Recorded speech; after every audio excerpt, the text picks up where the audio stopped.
All right. Hello, everybody, and welcome to the show. Today is Monday, October 24th, 2022, and you are now watching Permission to Exist. I'm your host, Permission to Exist, here with the live stream that I promised you the last time we spoke, about a week or so ago. So, welcome, everyone. Welcome to the show. Great to see you all. Good to be here. We are going to get into a very, very interesting topic this evening. Interesting for many different reasons.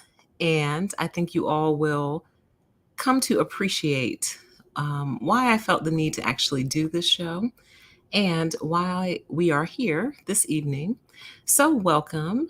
Let me just get things just slightly set up on this side and we will be good to go. Welcome, everybody. Welcome. It's good to see you. This is our October stream. Welcome to everyone who came in from the last stream about a week ago. It was good to see you guys then. Know I had y'all on red for a long time. So I do apologize about that, but it is good to be back and good to be here. So, as discussed, tonight we are going to be discussing the topic two wings on the same damn bird. And this is going to be a political show, but not in the sense that you all might be accustomed to coming from me. So, just a little bit of background, especially for those of you who might be new. When I first started the channel and when I first started streaming and doing things like that, I was very, very, very hardcore Democrat. Had been a Democrat my whole entire life, had always voted Democrat. And just before the show started, I was trying to remember like the series of presidential elections. So I voted for Joe Biden. I voted for Hillary. Don't judge me, y'all. Voted for Hillary. Of course, I voted for Obama. And then I couldn't remember if I voted in the election before Obama. I think I did. But if he was '08, then prior to that would have been the 2000 election. And I don't think I was old enough yet. I don't think I was 18 yet. It's pretty simple math. Let me just do that math really quickly. No, I don't think I was 18 yet. Let me see. I don't know. Y'all know I can't do math on the fly. I'd have to figure out when I actually turned 18. Hold on. Plus 18 plus 18. If that election was November of 2000, then I don't think I had turned 18 yet. I think I was getting ready to turn 18. So maybe that's why I don't remember that election, because I actually didn't vote in it. But anyway, it says the signal is unstable. Y'all let me know how the sound is coming through. So, I've always been Democrat down ballot. Came on the internet, came on YouTube, swinging hard as a Democrat. I didn't think there was any other way. And tonight's show is not about how I've suddenly become a Republican, because I have not. Tonight's show is all about how I made my way to political neutrality and political orphanhood. So, this is an idea that I've actually been working on for a while, or nursing, as I'm going to start calling it. This is one of the ideas that I've been nursing for a very, very long time. Right. Chat says, where's that calculator? Right? Come on, calculator. Come through, calculator. Nursing this idea for a while. And it really has kind of taken shape and kind of formed itself or solidified itself over the past 2 years. So, like the end of 2020 on into what's soon to be the end of 2022. So, this idea has been kind of brewing in my mind for almost 2 years straight. Some of you have seen that transformation from start to finish. Some of you have no clue about it. But tonight we're going to put it all together, because I want you guys to know that I want you guys to know where I am now, how I got here. I'm also very, very curious if any of you have reached the same place, or if you've become more kind of solidified in your beliefs. So let's see where the poll stands. So currently the poll is, where do you stand politically? We have 7% 100% Republican, 7% 100% Democrat, 48% 100% independent, and 38% politically neutral, meaning no interest at all. I feel you. The politically neutrals, I feel you. I'm there. I think the word that would best describe how I'm feeling these days is disillusioned. I have become completely disillusioned with the entire process. And it's actually very surprising to me because I used to be emphatic about things like voting, get out there and vote, make your voice heard. If you don't vote, you can't complain. Oh, all the things. That was me. There's video proof of it somewhere around here. Made a whole separate channel called Political PTE where I intended on just going in on the Republicans, and I kind of did lightly. And then I rapidly became overwhelmed with the entire project because I started to realize just how many legs are on this beast and how deep the rabbit hole goes. And I also started to realize I just wouldn't have time to keep up with all the shifts because it was just shifting so fast and so quick. And I just realized I wouldn't have time to keep up with it. So that channel is still up, but I don't know if any of the videos are still public. I'm not sure.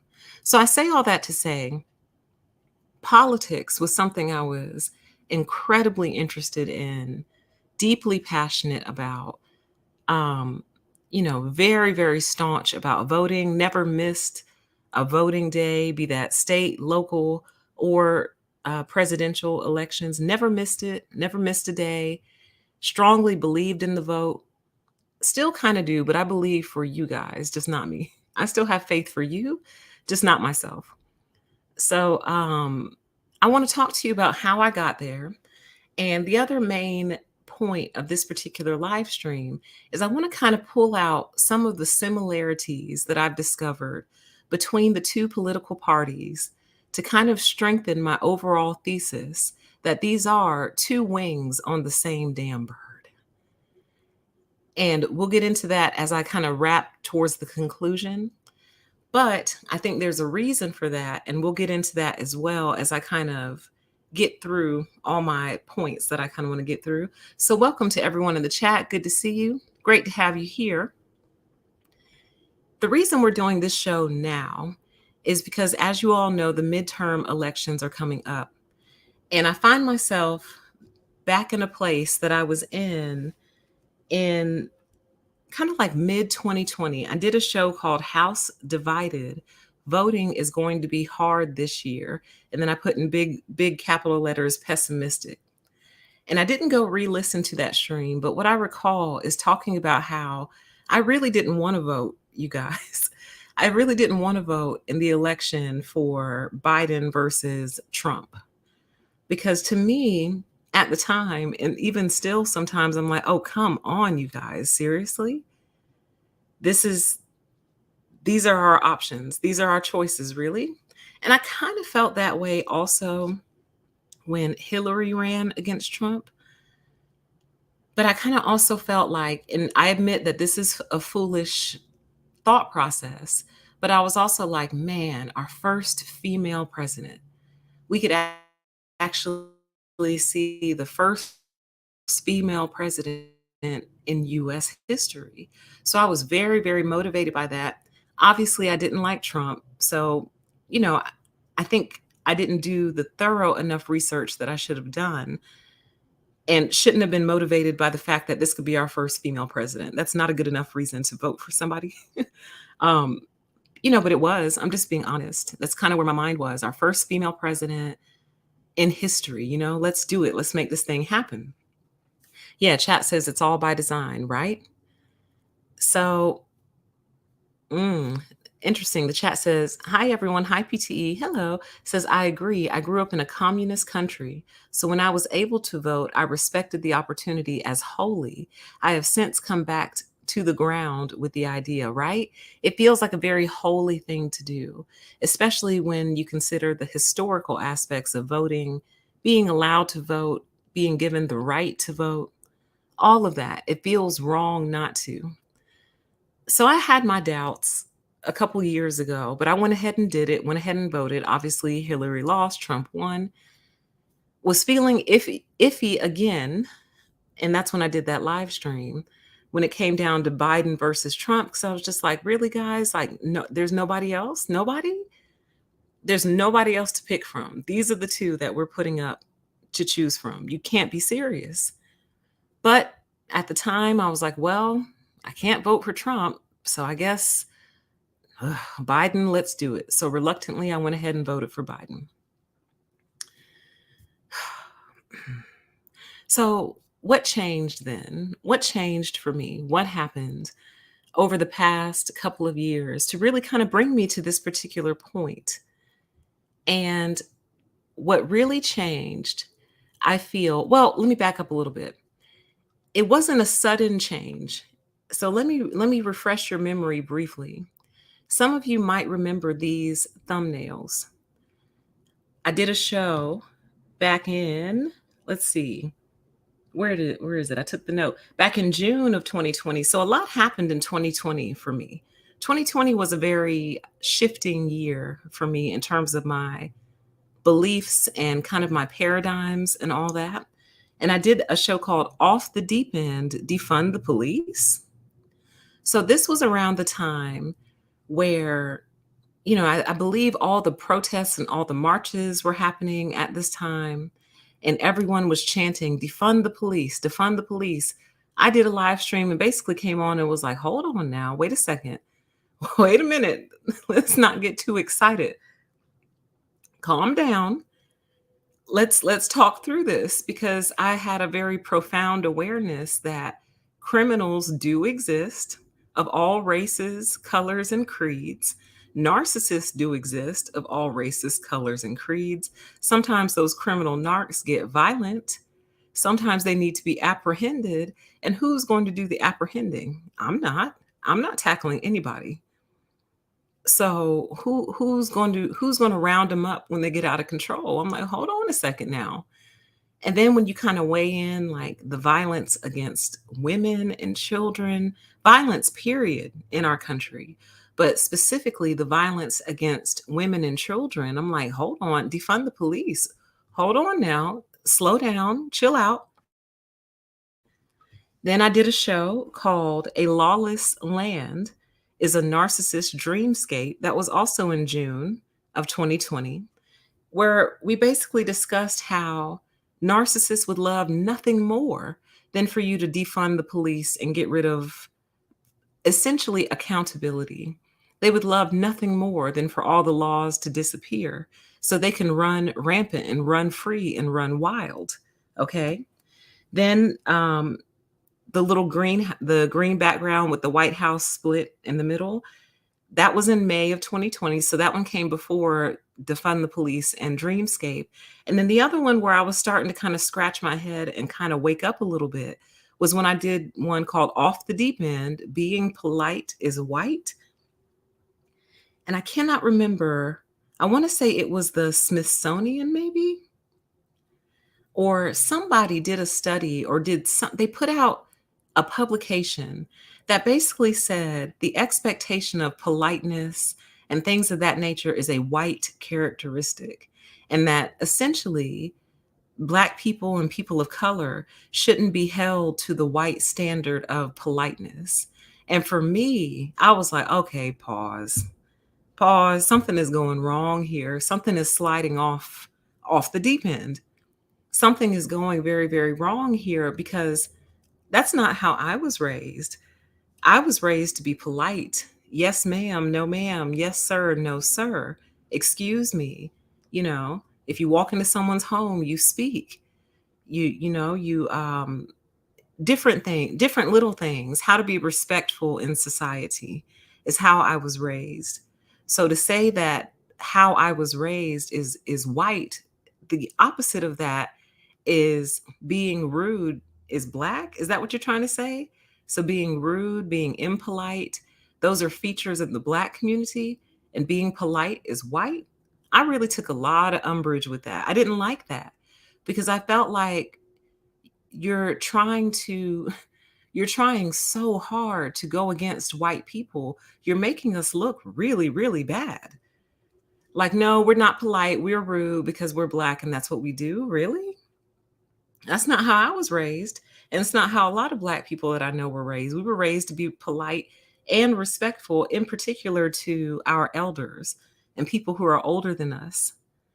So I have these up on the screen to just kind of show you it wasn't a sudden shift for me. It wasn't a sudden lights off, lights on type situation. I had kind of been noticing things along the way, the police discussions, off the deep end, being polite as white, trying to get rid of the laws. Like, ugh, like it didn't sit right with me. It felt weird, right? So, right, I could go down a rabbit hole with that. Chat says I've been called acting white a lot in my middle school days and in high school too, is what the chat says. And so it's like I did not. And I've been accused of the same thing, by the way. And I didn't like that. I think maybe it was hitting on some of that as well. Like, because we're polite, we can't be considered part of the Black community. I didn't like that. Didn't like it. But that was all coming out of the Democratic House. Democratic speaking heads were kind of pushing that idea. And I'm thinking to myself, if this is who the Democrats are becoming, I don't identify with you.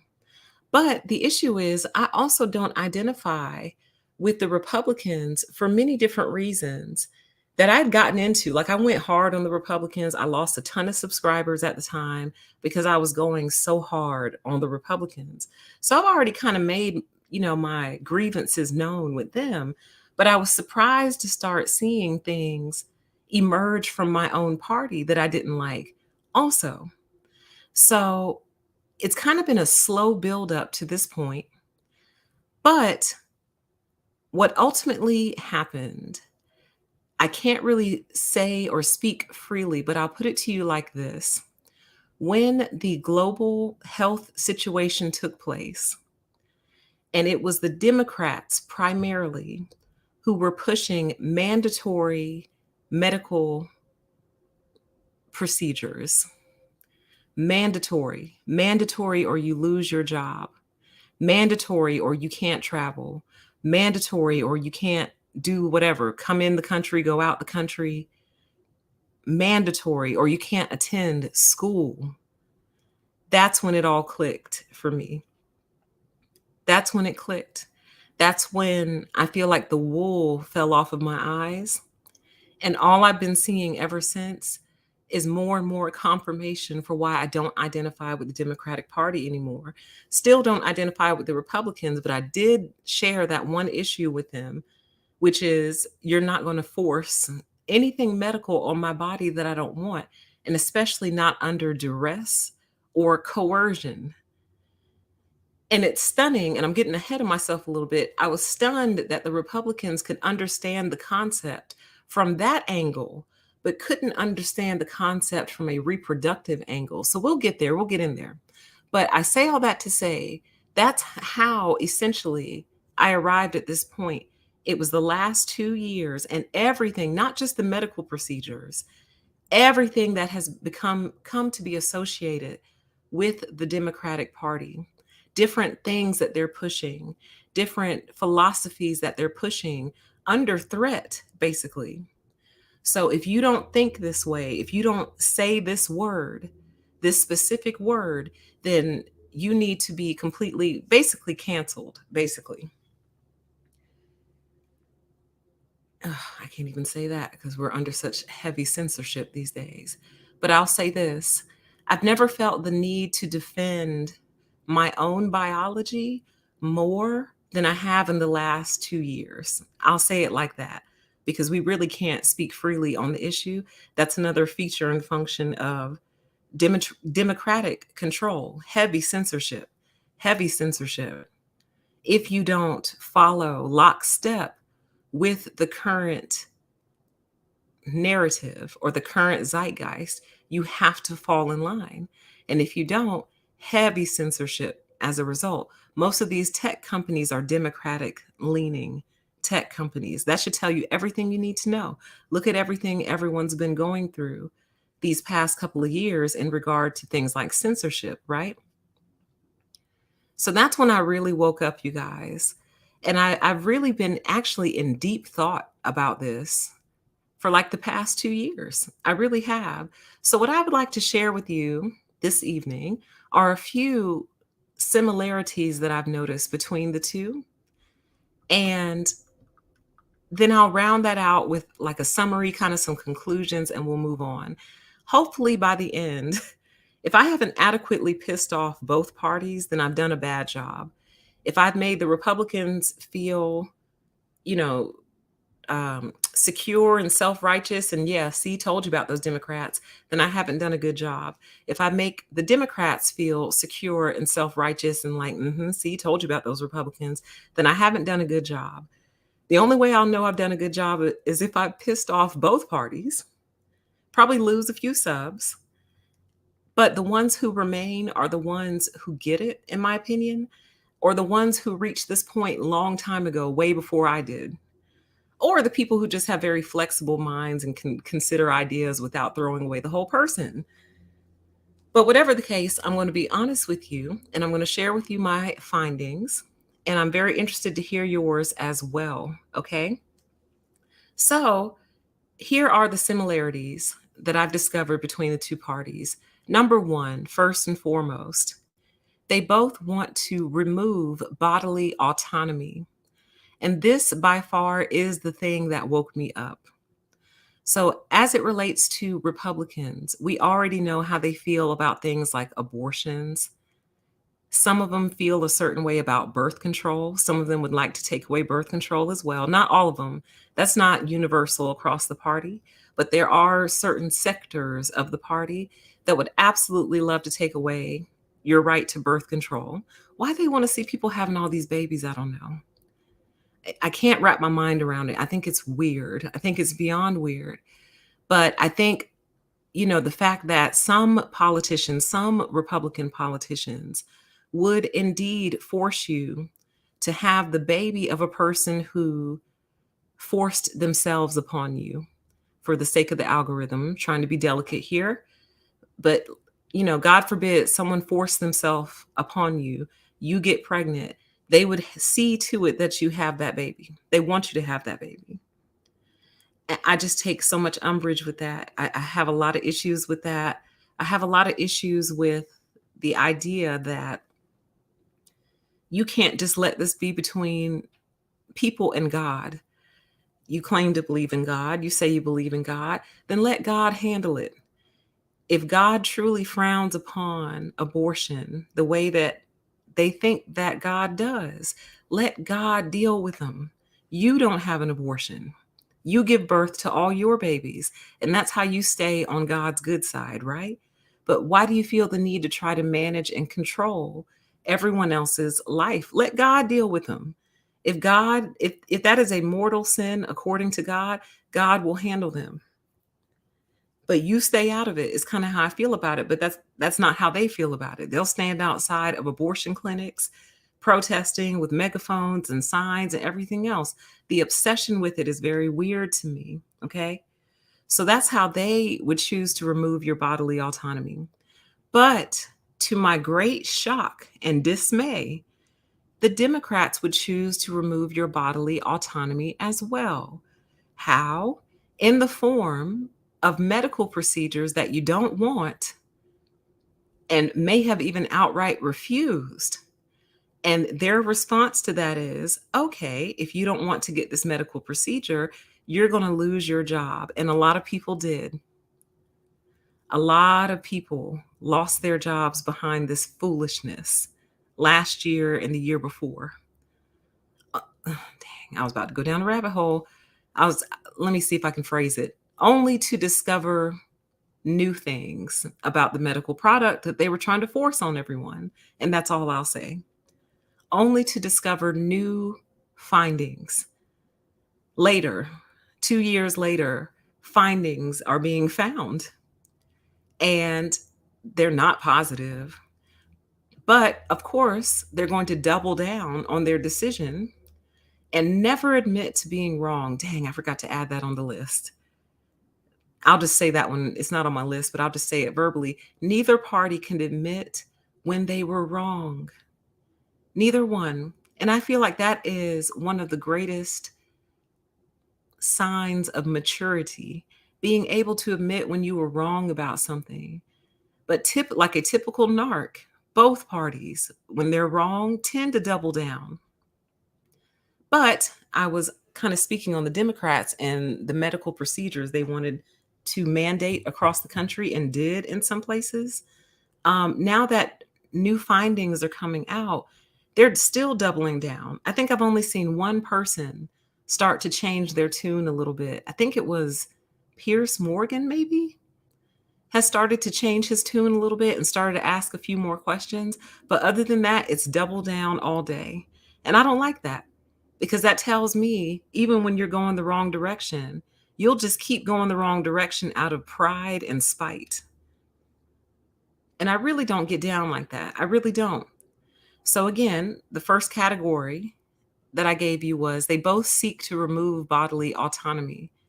Republicans, primarily in the form of reproduction, and Democrats in the form of medical procedures, which really shocked me. Those of you who followed me over to a deeper PTE before I stopped doing shows on that particular topic because I got in trouble, you witnessed it. You heard me go through the shock of, wow, I thought the Democrats were the party of freedom and like liberty, but they're the primary ones. Like, you better take number one, number two, number three, four, five, six, and seven if they require it. And I'm like, no, no. Do you hear my no? No.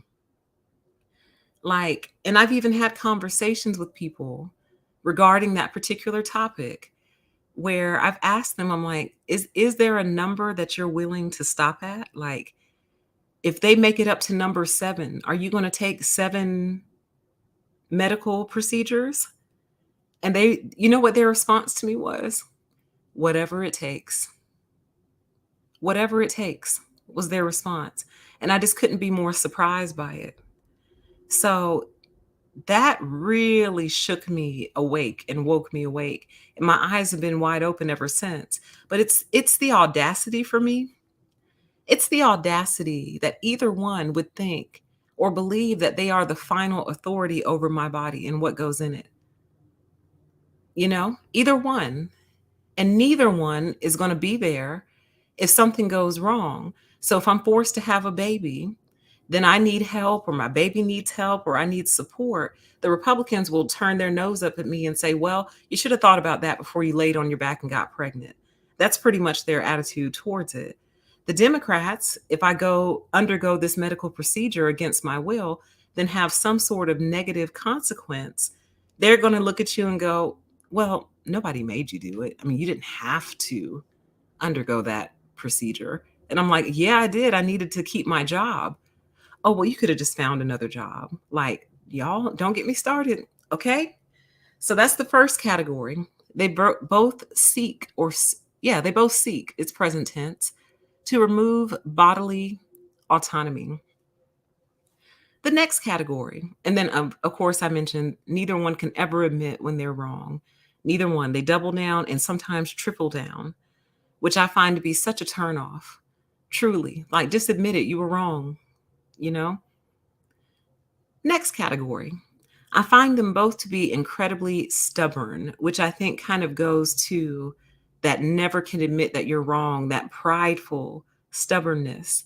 Neither one will admit when their argument is flawed, short-sighted, ill thought out. Neither one of them can admit that. They can't bring themselves to admit it. And even though the Democrats have the donkey as their mascot, they could really both be represented by donkeys, by asses, because you're both incredibly stubborn, so convinced of your correctness that you cannot see where you're wrong. You got major blind spots, right? The next category, and I tried to do examples for all of them, but I couldn't quite come up with examples for all of them. So some of them are just points. Others I do have examples for. The next one, they are both stuck up. Both parties are incredibly stuck up. The Republicans are self-righteous, and the Democrats are just flat out snobs, you guys. That one was pretty eye-opening for me, how snobby a lot of Democrats are. So now when I watch, well, let me do Republicans first. So the Republicans tend to be self-righteous in the respect of like religion.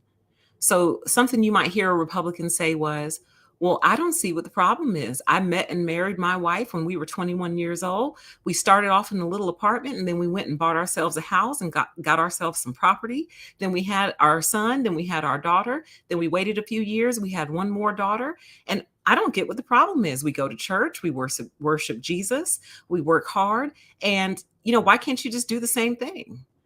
What's wrong with you? Why can't you just live the American dream like we are? Like, it's a very self-righteous thing. It's like, because I chose this particular pathway that I've deemed correct and appropriate, I'm good, I have no flaws, and something's wrong with you and you should get like me. So it's a stuck-upness in a self-righteous type of way. Certainly isn't the godly love that Jesus preaches about or preached about.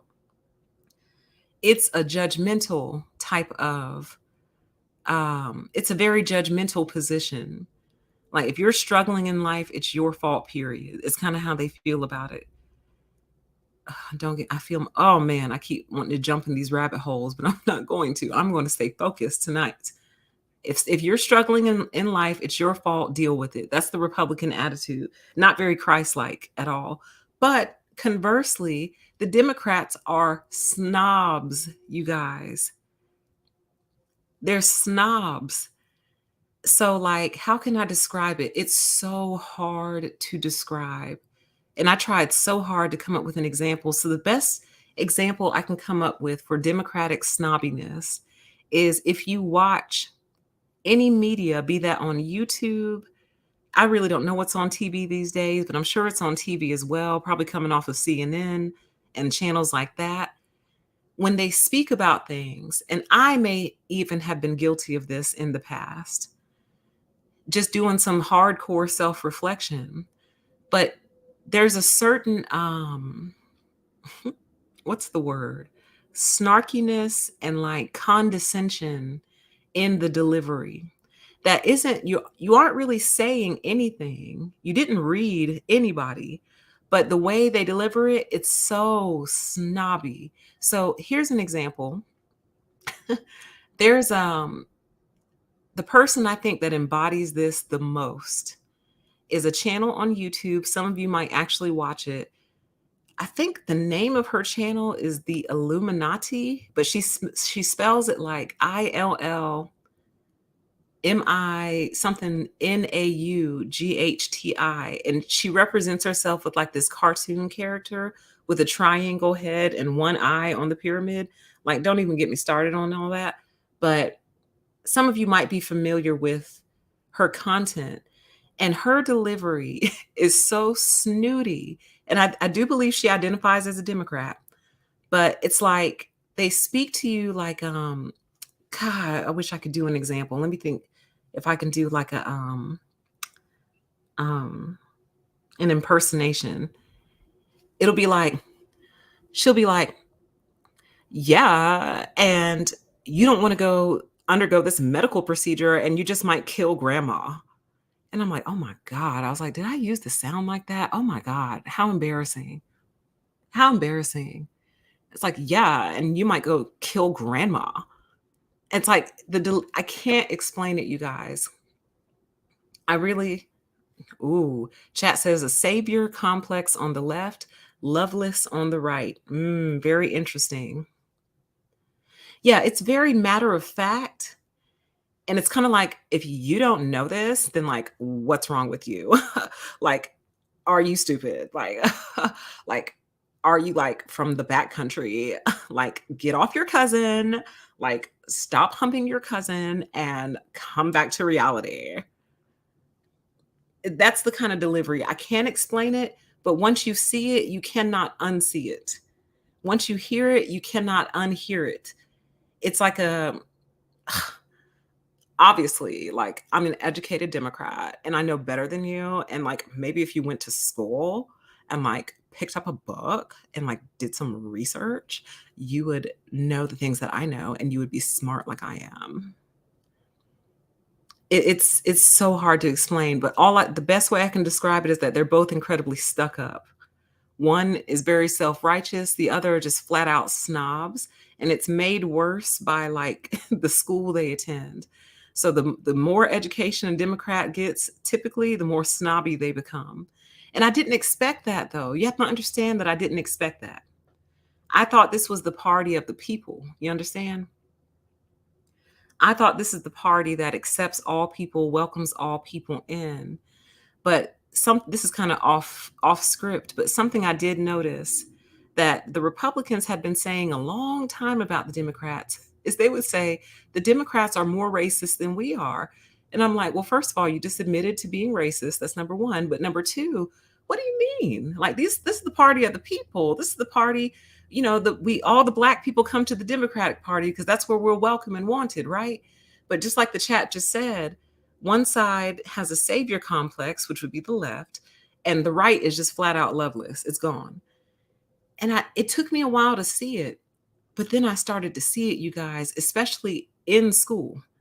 Like as we're reading materials, they cannot help but point out every single time, you know, and Black and lower income students struggle with this. Black and lower income students struggle with that. Black and lower income, we're so concerned about Black and lower income, Black and lower income, Black and lower income women and women of color, minorities and women of color are going to suffer with this the most. And we're doing this to help the minorities and women of color. And it's like, do you understand that by constantly pointing that out, like you almost accept the system that made it so? So in other words, like I cannot stand when I turn on the news. For example, inflation. They'll be doing a report on inflation. They'll be talking about inflation, how much inflation is affecting everyone. And of course, they always have to throw in that it's going to affect minorities and women of color the most. Yeah, we know. But you're okay with it though. You see what I'm saying? Like they're not trying to dismantle the system itself. They're just trying to kind of help you get through it, if that makes sense. So it's like, yeah, I know this building has been condemned, but let me help you walk down the stairs though. And it's like, maybe no one should be in this building. The building is condemned. And it's like, oh, don't worry about the building. I'm going to help you because you need more help getting down the stairs of this condemned building. And it's like, okay, well, once I safely get down the stairs, I don't think we should let anyone else in the building. It's condemned. And it's like, oh, well, it's condemned, but, it's there. So whatever. Like, oh, this is why I struggled with this topic for so long because I'm still trying to get my ideas straight regarding my thoughts. Chat says the Dems use Black people as props. Speak on it. I don't like that. It's like, don't make me your guinea pig project. Like it's almost like, oh, I feel so sorry for you. You lower income minority person, I feel so sorry for you. Here's what I'm going to do to fight back against those other white people. And listen, I don't want to make it seem like we don't appreciate the allies, that we don't appreciate white people who do see the problems and see what's wrong. But you got to understand how it feels to constantly hear that day in and day out. They might as well just be saying, you're on the bottom, you're on the bottom, you're on the bottom. Don't you see that you're on the bottom? Don't you see that this is going to affect you the most? You're on the bottom. It's like, we know. We don't need you to tell us that. We know. We know. Okay. Let me move on because I'll get lost in that. I'll get lost in that sauce and I got more for you guys. Okay. Good to see you too, Dion. Welcome. So let's keep going. So they're both, well, I'll do the rundown later. Let's move on. I find them both to be extremists in the sense that it's all or nothing. So the Republican Party will kick you out if you start to show signs of compassion for your fellow man, okay, in the form of wanting to help them in some meaningful way, because for some reason they're very, very against what they call handouts of any kind. They really, truly do believe in the suffering aspect of life, even though their God doesn't make them suffer. They believe in the suffering of their fellow man because that's the only way you're authentic to them and real. So if you didn't suffer for it, then you don't deserve it. You haven't earned it. None of that. But if you start to show signs like, well, maybe we should help, mothers who have babies and they're kind of struggling. If you start to show sign, you're going to get kicked out. It's all or nothing. You either believe all of the talking points or none of them, and vice versa for the Democrats as well. So there's no flexibility in their thinking. Whatever our hill is that we are trying to die on, you better get on this hill with us or you are not welcome here. It is the same thing. And there's more specific things that I would get into with the Democrats, but then I'll get in trouble because this is Democratic media after all. I'll get in trouble, but there's quite a few things that I'm just not on board with them. For example, defund the police. Being polite is white. Basically, it's the bigotry of low expectations. Have you all ever heard of that? I'm sure some of you have. It's the bigotry of low expectations. So, we don't expect you to be polite. That's a white thing. You're black. You don't have to be polite. Like, it's the bigotry of low expectations. And I don't remember who originally said that, but it's so factual when it comes to the Dems, right? But I say all that to say there's a few other things I won't mention on the lives. I'll get in trouble. A few other what's the word I'm looking for? I'll just say avenues that they've gone down as of recent that I just can't get on board with, you guys. I'm sorry. I've really tried. I've really tried to hear all the arguments. I've really tried to weigh it out. And I just cannot, I can't get on board with it. I can't. One I think I can say without getting in trouble is I really, really don't agree with how sexualized school is becoming. I think I can say that. I think I'm all right to say that. I don't like it. I do not like it. I don't want my children, I don't have kids, but if I did, and my baby is fifth grade and below, I don't want my children thinking about sex all day. I want them learning their mathematics. I want them to know how to read and reason and think critically and things of that nature, some basic science facts. I don't want you talking to my kid about sex. I'll talk to my kid about sex and relationships and reproduction and all of that. That's mine. That belongs to me. But it appears that they're taking this shift where they want to start talking to kids in kindergarten about it. I'm like, absolutely not. No, no. Like I have to firmly stand against that kind of stuff. Now, see, if I take that position in Democratic circles, I'm going to get in trouble and get thrown out. It's like, oh, you're just a Republican. It's like, no, actually, I'm not. Actually, I'm not. But I just don't feel like you have the right to discuss these things with my children. I really don't. So that would be one example of one of the avenues that they've taken as of recent that I just can't get on board with. I can't get on that train. I'm sorry. All right. So there's that. They both share that all or nothing mentality. Got to be all or nothing. You're either with us or you're against us type situation. And I just don't think we're in a position in society where we can function where that's the mentality. There's no collaboration, there's no negotiation. You're either with us or against us. Well, that sounds like war. You see what I mean? So let's continue. Another feature that I've noticed of both parties is they're actually both godless, believe it or not. So I know the Republicans would take umbrage with that and say, godless? But PTE, we're the ones who go to church. We're the ones who read our Bible. We're the ones who believe in Jesus. We're the ones who stand outside of abortion clinics on behalf of God to convince these women not to abort their children. That's us. We believe in God. Like we do Easter, we do Christmas, like that's us. And I say you're godless because you actually don't really truly abide by the principles outlined by the same Bible that you read all the time. You don't. You barely love your fellow man. You're not very neighborly. You don't treat others the way that you would want to be treated. You have absolutely no hospitality towards the stranger, which I think is a specific line in the Bible. Like, If a stranger comes to you, I think you're supposed to give them food and rest and like something like that. Don't quote me. But basically, back in the day, back in the biblical days, they would take care of the stranger who we might refer to as the immigrant today.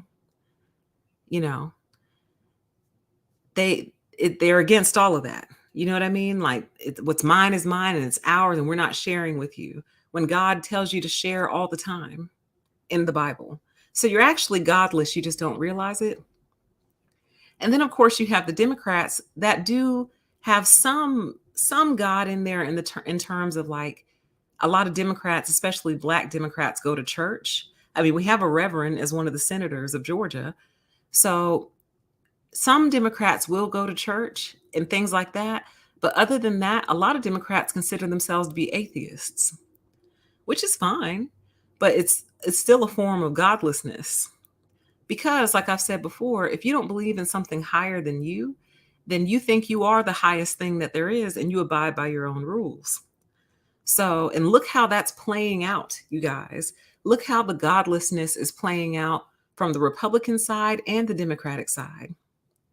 Like, I really believe if the Republicans actually possessed more godly qualities, they would attract more people to the party. But there's such a hateful energy that emanates off of them. It is very hard to attract people who trust their intentions.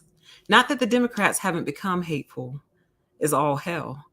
But anyway, I'm trying not to fall down my rabbit holes. I'm trying to stay balanced here.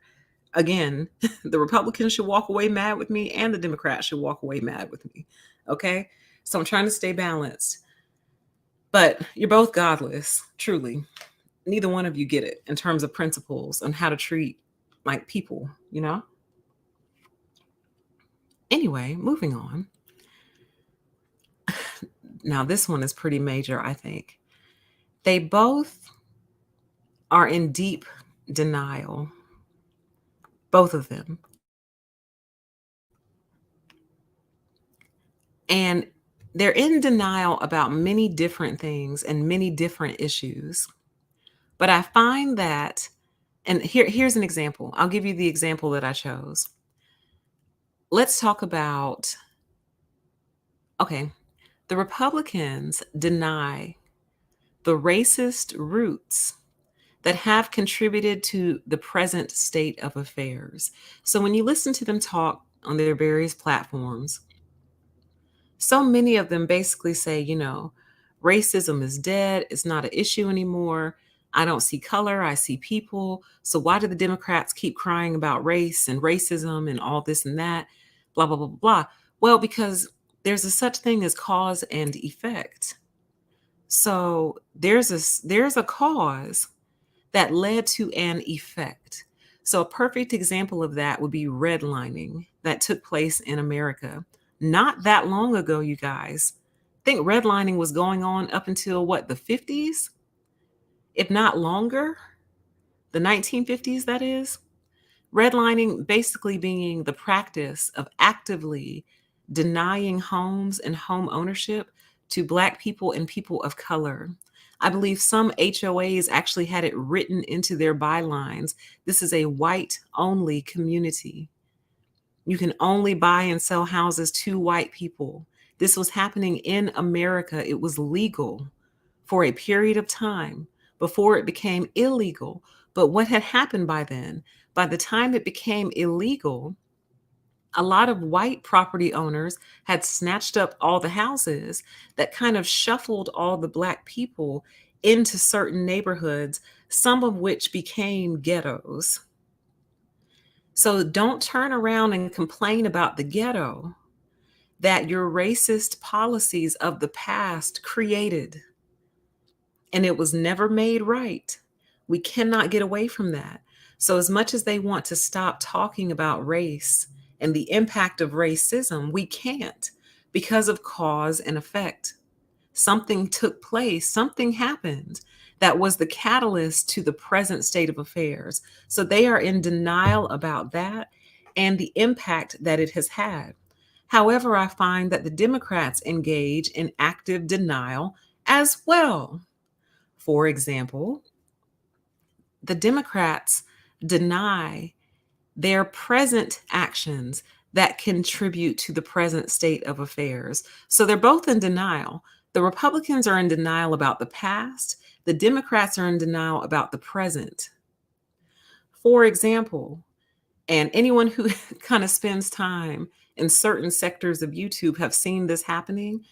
The argument, the never ending circular argument that is currently taking place between Black men and Black women, where Black men essentially blame Black women for the single parent crisis and the single parent epidemic. But they do not want to talk about how their actions as men have contributed to the single parent epidemic.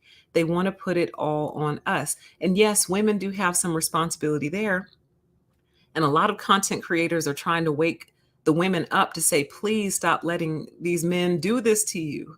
Stop falling for it. Stop. It's a lie. It's a trick. Stop falling for it. You know what I mean? Stop going along with this because look what it's doing. Look what it has done. It's generational now. But at large, like if you had two dogs in a neighborhood, a male dog and no, let me rephrase. If you had 20 female dogs in a neighborhood and one male dog and you wanted to control the puppy population, should you fix all the female dogs or should you fix the one male dog who has the potential to get all the female dogs pregnant on the same day? Who's the bigger problem? That is the question. So anyway, I bring that up to say, and these men would largely identify as Democrats, even though they're kind of right wing in the brain. They just don't. They're very confused. We talked about that on a different live stream. We talked about that on one of the Sick and Dangerous Men live streams, I think, where I said they're politically confused because they have a lot of conservative ideologies, but they live their lives like Democrats. But they're in denial about that. So then when you finally get them to the carpet and you get them backed into a corner, they'll say things like, well, it's racism. It's white supremacy that made me father 6 different children by 5 different women and abandon them. White supremacy made me do that. You see what I mean? So it's kind of like, again, Republicans are in denial of the past and how the past has absolutely contributed to the present state of affairs. Democrats are in denial about how their present actions contribute to the present state of affairs. They're both in denial. Okay? So there's that. And there's other examples, but that was one of the most clear examples that I could think of. Now, they both engage in cult-like behavior.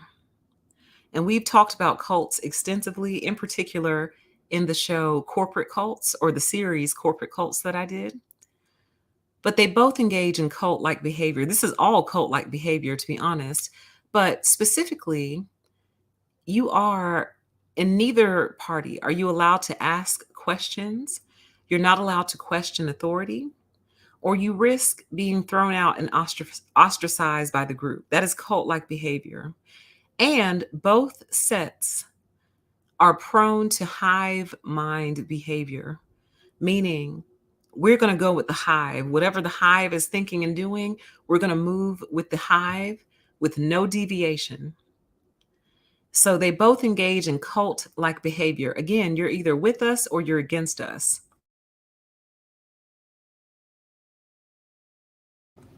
All right. We kind of touched on this one already. They both seek control over others. So Republicans seek to control your reproduction, your reproductive rights, who you marry, things of that nature. But interestingly, the Democrats seek to control your thoughts and your words. You are not allowed to comment on reality.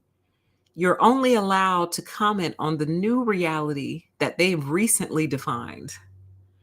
And you better keep up with it too. So as things continue to shift and roll and change and morph, you better stay up on it or else you've committed violence against one of them. And it's like, I want to ask so bad, sweetheart, How would I know that about you unless you told me that? How would I know how to properly address you unless you told me? Now, if you tell me, fine, okay. If that's how you want to be addressed, that's how I will address you. But the way that they're approaching it, in my opinion, is very narcissistic because it's almost like they expect you to just know. It's like if my favorite color was purple, and you walk up to me and you give me something blue, and then I look at you like, "Ugh, you're disgusting. You just committed violence against me. You gave me something blue, and my favorite color is purple." I would be like, well, how in the world would I know that unless you told me? You see what I mean? But it's almost like, ugh, you should just know that my favorite color is purple. You should just know that. Walking up to me, never met me before, doesn't know anything about me, but I'm supposed to know your favorite color is purple. And you better keep up because next week my favorite color might be red. And if you bring me something purple and my favorite color is now red, you've committed violence against me. So you see, but it's still a control thing. It's a control thing in many, many different ways. And it goes beyond respect. Because I completely understand respecting people, respecting the individual, respecting how they would like to be addressed. But when you start to expect that others should just know that about you, as if they follow your social media, as if they're in your friend circle, they should just know that. You know what I mean? Like God, there's so much I want to say. I'm just not allowed. I'm just not allowed. Not allowed. Not on these platforms, not these days. But I'll just say, if you want someone to know something about you, you should probably tell them. Okay? Let's move on and not expect them to just know as if they know who you are and as if they are mind readers. Okay? Let's move on. Welcome, everyone. Even the chat says you're now a mind reader. See, you got it.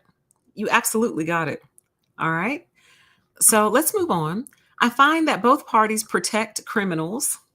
So the Republicans tend to protect white collar criminals, while the Democrats tend to protect blue collar criminals. But they both protect criminals, though. Let's not get that twisted up. The Republicans are going to protect their white collar criminals, and the Democrats tend to protect blue collar criminals, but the protection of criminals is present nonetheless. Meaning, when one or the other does something wrong, suddenly you're going to hear all the excuses in the world come out regarding that person.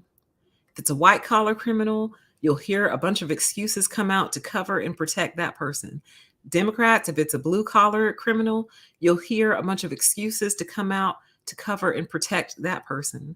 But nobody wants to talk about what they actually did and the impact that it had and how it was wrong. Period. Wrong is wrong.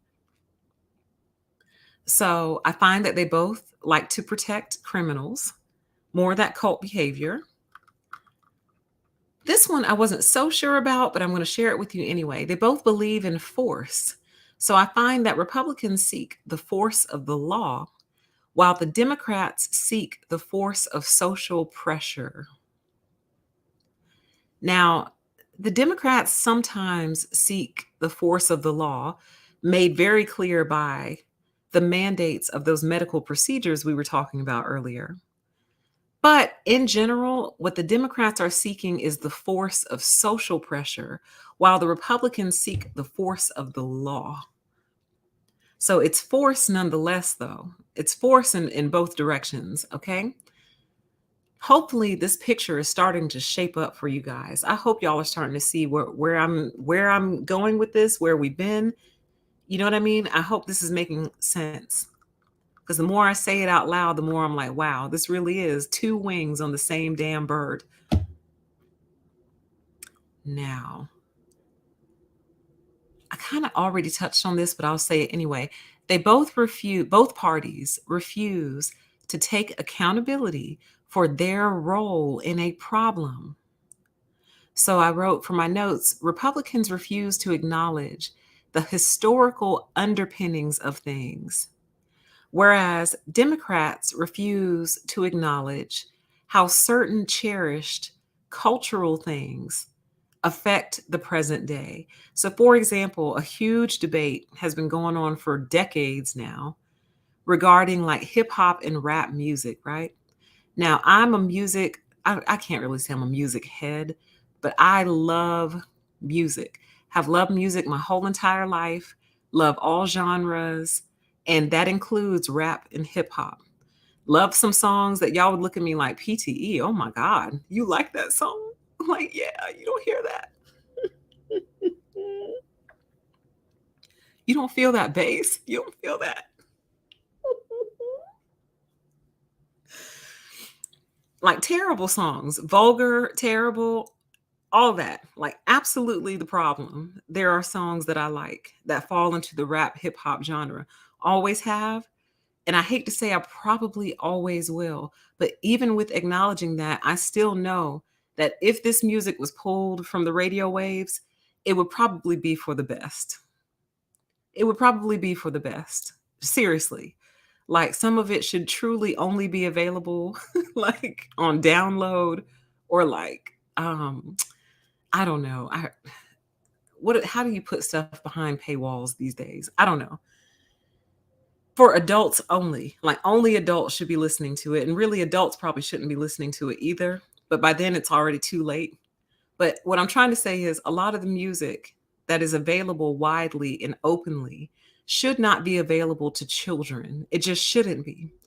But we like to argue that that's our culture. And as a result, it should be protected. So, for example, I'll give you a perfect example. In a couple of cities in America right now, there's legislation on the table that prosecutors and judges or whomever won't be allowed to use rap music lyrics in the prosecution of cases. So, in other words, these guys will go out here, commit a crime, lay down a track on that crime describing everything that they did. I kicked in his dough, put him on the flow, blah, blah, blah, blah, blah, totally confessing to it. And then the prosecutors have been taking these musical confessions and using them against them in the court of law. They've got legislation on the table right now trying to stop them from being able to do that. And I'm like, really, really think about that, you guys. You did it, you confessed to it, but you're trying to protect it under the cover of music and under the cover of culture. And it's like, why are y'all trying so hard to protect the worst aspects of us? Why? Why is that so cherished? Why are you trying so hard to go against white people that you'd rather be? It's almost like if we could make it super plain, it would be like saying, well, white people can read, and I don't like white people, so I refuse to learn how to read. Like, I get the rebellion, you know, for the ancestors or whatever, but I think even the ancestors would come slap you up the backside of your head and say, boy, if you don't learn how to read that book, reading has nothing to do with whiteness. You see what I'm saying? Good behavior has nothing to do with whiteness. Like, it's so annoying. It truly, truly is annoying. It's annoying. Like, stop trying to make us bad on purpose, if that makes sense. I'm getting sucked into a rabbit hole. Let me pull myself out. The point that I'm trying to make is that both parties refuse to take accountability for their role in a problem. The Republicans refuse to take accountability for their role in certain problems. The Democrats refuse to take accountability for their role in certain problems. That's the point that I was trying to make. That's the point. Okay. So, you know, mm.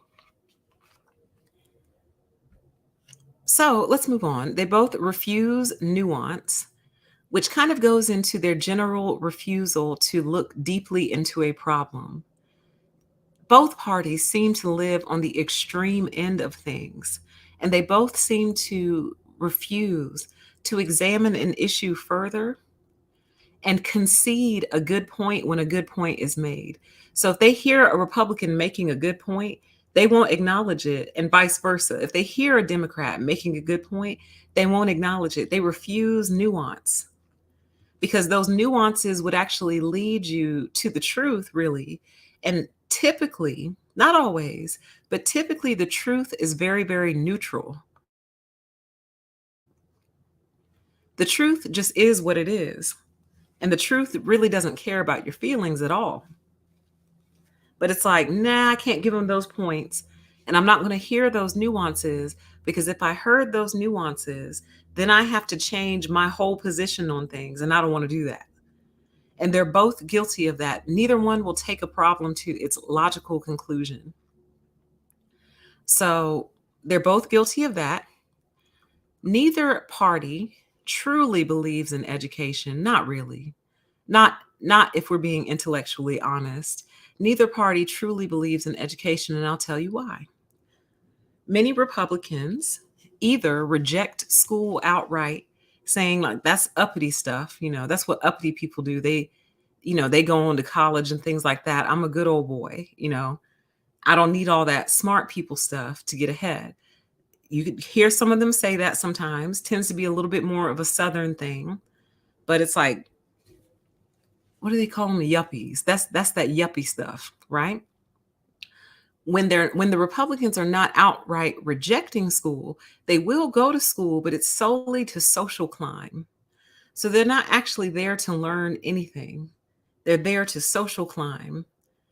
And they don't really take it seriously. And I could prove that to you if you think back to the college admissions scandal. Now, the issue there is I really don't know the politics of all of those different people involved. I'm sure some of them identify as Democrats, but I think a lot of them actually identify as Republicans. And you're out here paying for your kid to go to school in terms of other people are taking their tests. You're paying off admissions counselors. You're making up fake profiles to get your kid enrolled in a fancy school. So neither end of that spectrum on the Republican side takes it seriously. But the Democrats don't truly believe in education either. And the reason that I say that is because it is quite often a Democrat that I hear making excuses for poor performance, specifically in reading, writing, and spelling and things of that nature. And when you hear them discuss it, they'll typically say things like, our kids are failing in school because of systemic racism. And while that is true in some places, meaning the schools are underfunded, they don't have a tax base to support them, the teachers may not be all that great because they can't really attract anyone to go work at the school, it's still no excuse for why you, the student, couldn't just apply just a little bit of effort to pick up that reading, pick up that spelling, that writing, or you as the parent couldn't have taken a little bit more time to make sure your kid knew how to read, write, and spell. But we want to blame racism, which again, I'm not denying that. Racism has been weaved all up and through this country, and we are still feeling the impacts of it today. But I know a lot of Black people who can read, write, speak, and spell, and we came up in the exact same racist country as everyone else. It's no excuse. It's like, it's almost like the default excuse. If we're doing something wrong, racism. And that's so weak, and that lacks so much courage of exploration in terms of exploring the issue and figuring out what the real issue actually is. What is the real issue? What's the root? You see what I mean? And often it just stems from, I don't even know what to call it. Probably need to do a separate show, but it's almost like I was going to say laziness, but I don't even think it's a laziness. I think it's spite. I really do. I think it's spite. To spite white people, we're going to refuse reading, writing, speaking, and spelling. Now, don't get me wrong. I understand how some cultures throw off European ideals because they resent the fact that the Europeans came in and colonized that area. Then they tried to put religion on them. They tried to make them, they erased cultural name, their cultural name, their cultural practices, traditions, history, and forced them to start reading European history, this, that, and the other. I totally get all of that. But until you learn to speak a different language, this is all we got is the language that we have. You better learn to speak it Somehow you better learn how to communicate in a way that allows you to navigate the world. Otherwise, you're going to be lost out here. Lost. Because at the end of the day, it all comes down to words, period. It really does. At the end of the day, it comes down to words. So again, unless we learn to speak a different language, this is the one we have. Don't get me started. Y'all feel me? You hear me almost getting pulled into these rabbit holes. Let me pull myself out. All right. And let's keep going. I find both parties to be remarkably immature. Remarkably immature. So, a perfect way that this comes out with the politicians a lot. Um, Recently, I think Trump got accused again of improperly forcing himself on someone allegedly. And I think it was Matt Gaetz. Don't quote me, but I think it was Matt Gaetz who said, um, have you seen the type of women that Trump gets with?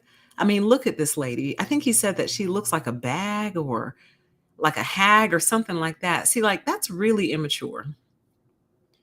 That's immature to pick on the woman's looks as a reason for why Trump didn't do what he's being accused of, as if that ever made a difference.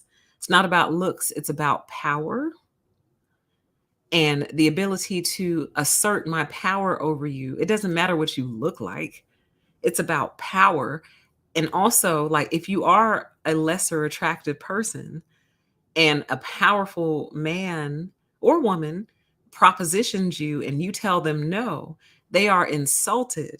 Like, look at you. You're going to tell me no? So that's really what it has to deal with. But instead, he goes directly for the looks. But the Democrats are no better, honey. No better. Everyone is slinging mud now and everyone is fighting really, really dirty. And for me, I'm like, if you want me to take either one of you seriously, y'all going to have to stop name calling and low blowing because it really tears your argument completely apart. And it totally destroys your credibility when you can't argue a point without slinging mud and hitting below the belt, basically. But they're both like that. They both do that. Okay. Um, let's continue. They are both guilty of feigned cluelessness, or in other words, fake cluelessness. So pretending like they just don't get it. Like, I don't know what you're saying. What? What was that? You were making a point? I don't know what you mean. La, la, la, la, la. I can't hear you. Nope. I don't know what you're talking about. They're both guilty of essentially ignoring any feedback or information that they don't like and pretending like they're not aware of it, also. This is why I hate to watch them talk. I hate to listen to them speak because none of them speak naturally or normally. That comes out a lot in the press secretary meetings. So what was her name? Sarah Saunders, something like that. She was Trump's press secretary. She sat up there and lied all day. Then Jen Psaki got in when Biden came in. She sat up there and lied all day. And then now I just don't watch them anymore. But I've seen some really cringy moments come out of the current press secretary whose name escapes me. They just sit up there and lie. Like, they'll just sit up there and lie all day and pretend like they don't know or understand the question or where a person is coming from. And I just can't deal with it, y'all. Like, I need reality.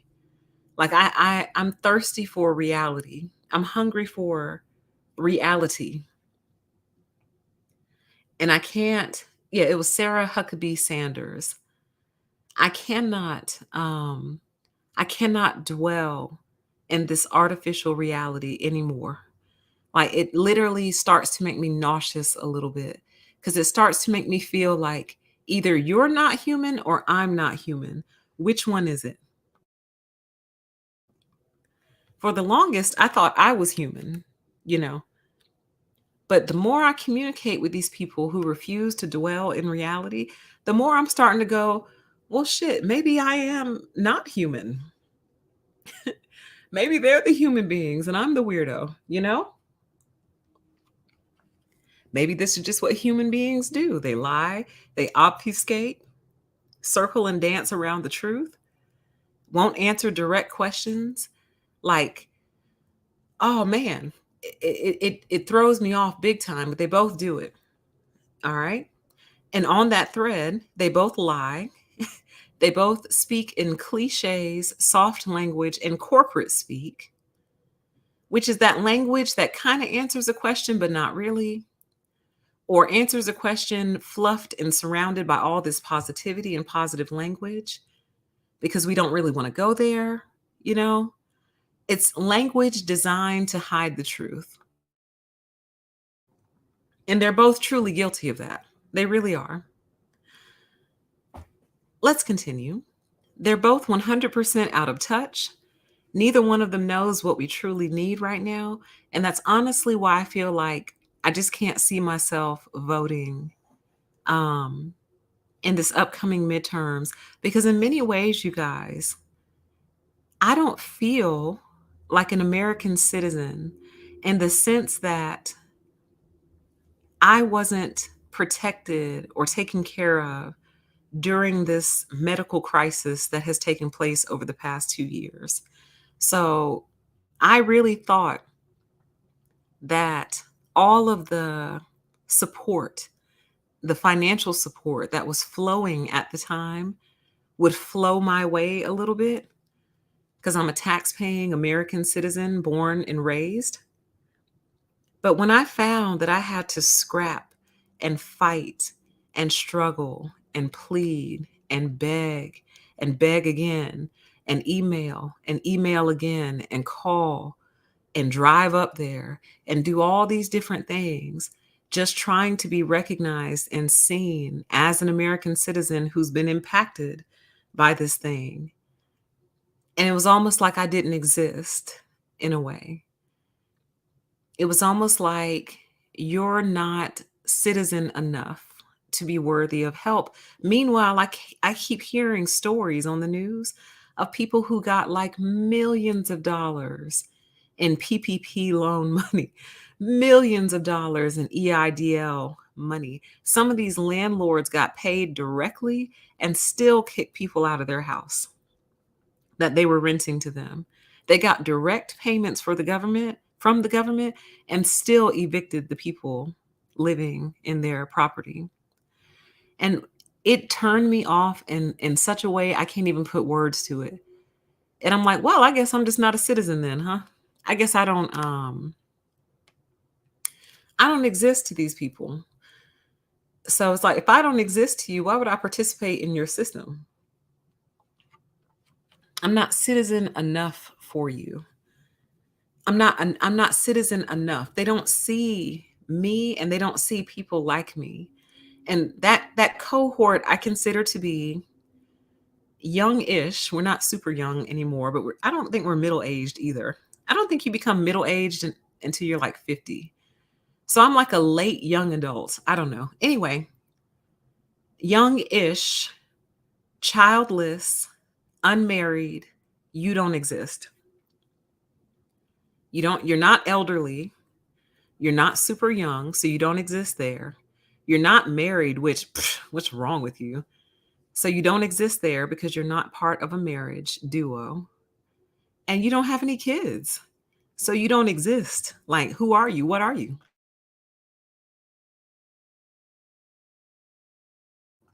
And it's kind of like, I'm a citizen. I was born here. I pay taxes. I work. I contribute to society.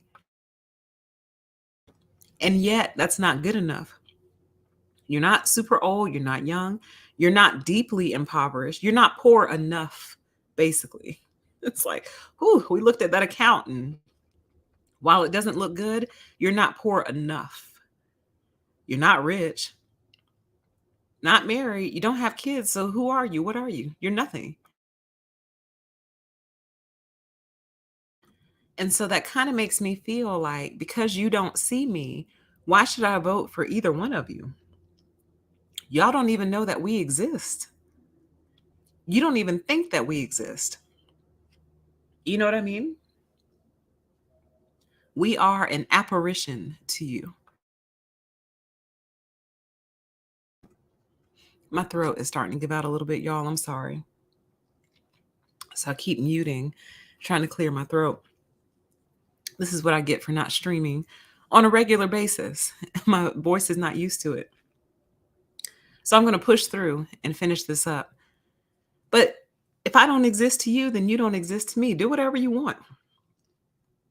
Like, you don't know what we need anyway. And you're not interested in changing the system that makes life so difficult, not only for me, but for everybody. Like, home ownership should not even be an issue in this country. I should be on my second or third house by now. I should be telling you guys, hey guys, yeah, I'm getting ready to sell my second house. And I'm in the process of building my third house. And I think I'm going to stay there until I'm kind of old. And then I'll probably sell that and downsize. Like, these are the conversations we should be having. Instead, I'm still just trying to buy my first one, just trying to be citizen enough to buy my first piece of American property. And it has been an uphill battle and a struggle. And there are days when I wonder if it will ever happen. And I'm doubtful. So things like that are very important to me. And sure, the Democrats touch on housing access and affordability and things like that, but I don't think they're serious about it. I think quite a few Democratic politicians, or maybe not quite a few, I think one got caught. She took some of her either 401k or something. She took money from some account that she wasn't supposed to, and she bought a vacation house down in Florida, I believe, something like that. So I'm like, see, you don't get it.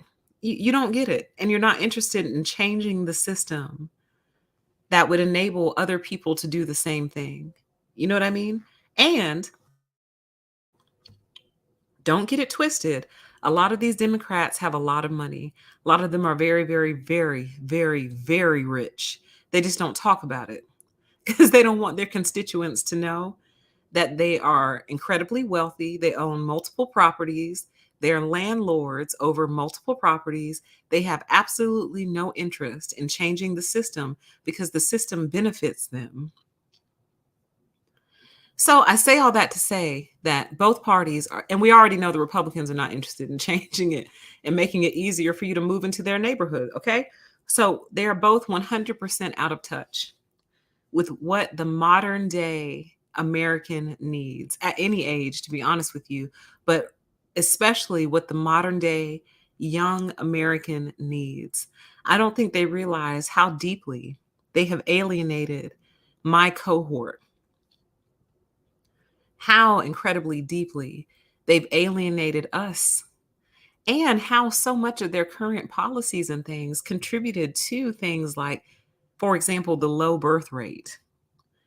You hear them complaining about that from time to time, like, oh, we're below birth rate, we're below replacement rate. And it's like, look, nobody's going to have babies for you when we could barely survive ourselves. And that includes people who are coupled up and married. Like, some married couples are just now buying their first house and they're like 45 years old.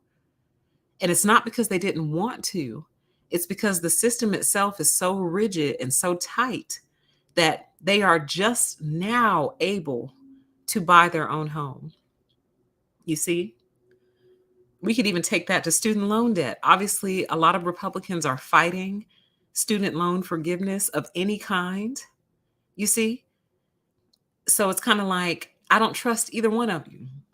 I don't trust you. Like, you want people to suffer and die, basically. And they're suffering because of what you created, though. You made this. A human being designed the policy. So a human being could change it, but too many human beings in power benefit from the current structure to ever want to change it, ever. And because of that, I don't trust either one of you. You don't know me. And as far as you're concerned, I don't exist. I am a figment of your imagination. So when they go to pull those numbers and go, wow, we're missing quite a few votes this year, what happened? A lot of us have just decided not to come. Like, screw it. I almost cursed for real, but screw it, man. Like, for what? You don't see us, you don't hear us, you don't believe we exist, and when you do discover we exist from time to time, you dismiss us and you dismiss our concerns. So now I'm kind of the position of just sitting back and seeing what happens. Like, let's just see what happens, you know? Let's keep going.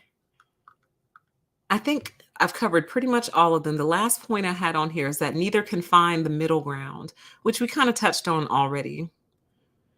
There's always a middle ground. Both parties refuse to find it. Okay. So let me wrap up my thoughts and conclude the show. I was going to go through your comments, but my voice is a little sketch right now. So let me just wrap it up with a few thoughts. In my opinion, both parties have truly shown their ass. Okay. In ways that are unable to be repaired. And I think they do more to embarrass themselves every day than they do to restore their character. As a lifelong Democrat who is now disaffected, I really was surprised to start to see these things because when you're kind of deep in the matrix, you can't see the matrix. It's not until you step outside of it, then you start to see all these things and it's like your eyes just blast open and you can't unsee it, basically. If I had to choose one issue that caused my present feelings towards this whole entire situation, the one issue that I would choose would be the bodily autonomy issue, with the knowledge that the Republicans would happily remove my ability to seek out and act on my reproductive options, then force me to have a baby, then turn their back on me when I need some assistance, if I need assistance. They act like they don't get that. They act like they don't understand that particular concept. But likewise, the Democrats would force me to undergo a medical procedure against my will and risk losing everything that I've worked for if I tell them no, or if I turn them down, or if I reject their offer. And not only that, but kind of like start to hate you as a person too. So it's like not only are we going to threaten your job and possibly take it from you, but now we also hate you forever and ever and ever, amen, for rejecting our medical procedure, which I would not have expected that in a million years. Like if that was a bet, if someone would have said PTE, we got a medical product coming out, and one of the two parties is going to push it on people and threaten them and mandate it and do all this and that. Which party do you think is going to do it? I would have put all my money on the Republicans, all of it. And I would have lost all my money because never in a million years would I have thought that the same people who are trying to protect reproductive rights would also be the same ones trying to force something on your body. Like this is the my body, my choice party. And yet when it came to that, there was no choice. So that is the one issue if I had to pick one issue out of them all, that is the one that did it for me. That's the one that pushed me over the edge. It really is. And there's no coming back for me. There's no turning back. And this is kind of where I've landed. It has left me without a political home. I consider myself a political orphan, and I probably won't be voting this year. And I think another reason I want to sit back is because in every previous election, I have been very, very invested in the outcome, very invested, probably too invested in terms of really, really, really wanting my candidate to win, getting very, very happy when they won, getting very, very upset when they didn't win. And I feel like that's all part of the game that we're designed to be sucked into. I'm kind of curious to see what happens when I don't do either one. What happens? You know, it's almost like I want to become an observer of this. I want to become kind of like a fly on the wall just to see what happens. For example, For the gubernatorial elections, if a Republican wins, it'll be interesting to see, like, do the Democrats then turn on people like me, like, well, you should have got out and voted, and this is your fault, and blah, blah, blah, blah, blah. And vice versa. If a Democrat wins, are the Republicans going to turn on me and be like, see, PTE, you should have just gone out and voted Republican. You know, the Democrats are no good. You should have just voted Republican. Now, look, you put another Democrat in office. This is your fault. You know, I'm very curious. I'm like in an observation period. Excuse me. Because honestly, y'all, I don't have any faith in either one of them to get the job done. Yeah, the chat says you will become guilted and shamed for not voting. So it's like I don't have any faith in either one of them to actually get the job done. Neither one. And I don't have faith that either one of them are going to take us to the next level. I really don't. I think they're all compromised. I think they're all bought and paid for. And they're going to do what's in the best interest of their donors, be those Republican donors or Democratic donors. They're going to do what's in the best interest of their donors. They're not going to do what's in the best interest of the people. They've had more than enough time. They've had all the opportunity in the world to do what was in the best interest of the people. Neither one of them has shown the ability to do that. Like, I can't tell you how similar life looks and feels to how it looked and felt 20 years ago. The only thing that's truly different is technology. Technology has advanced somewhat. Still some major gaps, but I won't complain. But other than technology, the world looks and feels exactly the same. Like we haven't moved forward, y'all. And I don't know that we ever will. So, chat says they only give you a choice of the lesser evil. I bow out gracefully this time as well. So that's kind of where I'm at, you guys. And I agree with you. That's kind of where I'm at. I don't absolve either party of responsibility, and I don't take either one of their side either. I find a profound sense of disappointment comes over me when I consider either one. Either one, but I think obviously I'm more disappointed with how the Democrats have shaped up over these past few years because I believed in them so much, you guys. So much, especially around the election of Obama. Like, we had a watch party. My friends and I got together that night. We had our Obama t-shirts. We had the news on, watching it. You know what I mean? Then when it was announced, like, oh my gosh, we were screaming and happy and like, oh man, like it was a really, really good time. Like, we were so happy. You know, we thought that that was change. We thought that was the change that was headed our way. Um, and really what it was just kind of a decoration on a cake, you know? Um, and I know Obama did some good things, and I know he did some questionable things as well. I don't know them well enough to speak on them, but we were happy. We were happy, you know, and we thought that the country was kind of turning. But at the same time, at that time, the Democratic mask had not slipped yet. And it slipped in these past 2 years. So now I find myself without a political home. So, man, I want to go through your comments so bad, but I really can't. My voice is kind of tapped out. Okay. I'll close out with this. After tonight, I probably won't be speaking on politics very much anymore because I came to realize that there were so many layers to the onion, some of which I am and was familiar with, but a lot of layers that I was not familiar with. And the more I peel back the onion, the more tears come to my eyes. No, the more I peel back the onion, the more I realize that I have even more to know and even more to discover. So I don't think I'm really, really, truly going to be speaking on politics that much anymore. Something major would have to happen. Like, I'm sure I'll speak on the next presidential election, but nowhere near to the level that I was because at the time I thought I was right. At the time, I thought that I understood what was going on, but I came to find out, oh, honey, like take your glasses off, pull the wool out your eyes, and truly see. And now that I truly see, the only discovery I've made is that these are two wings on the same damn bird, honey.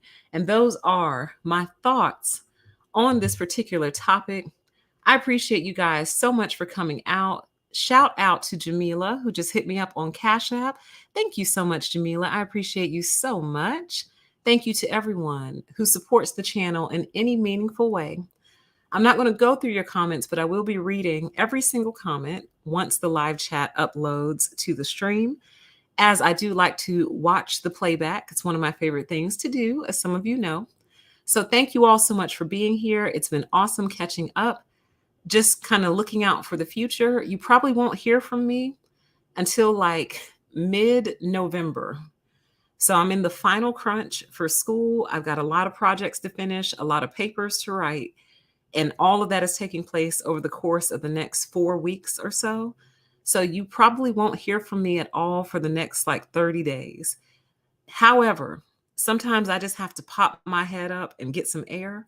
So there's a possibility for a show between now and like mid-November. But if I'm being honest with you and just setting expectations, you probably won't hear from me until about mid-November. So I am sorry in advance for the gap. But I'm glad that we got together tonight to do this show. It's good to see you. And get on the mailing list if you want to be notified when the next show is happening. You can find a link to that mailing list down in the chat. Thank you to everyone who supports. I can't wait to go read all of your comments and to read all the comments left on the video once it uploads, okay? So take care. Have a great evening. I hope this gave you something to think about. And we will talk again very, very, very, very soon, okay? Bye.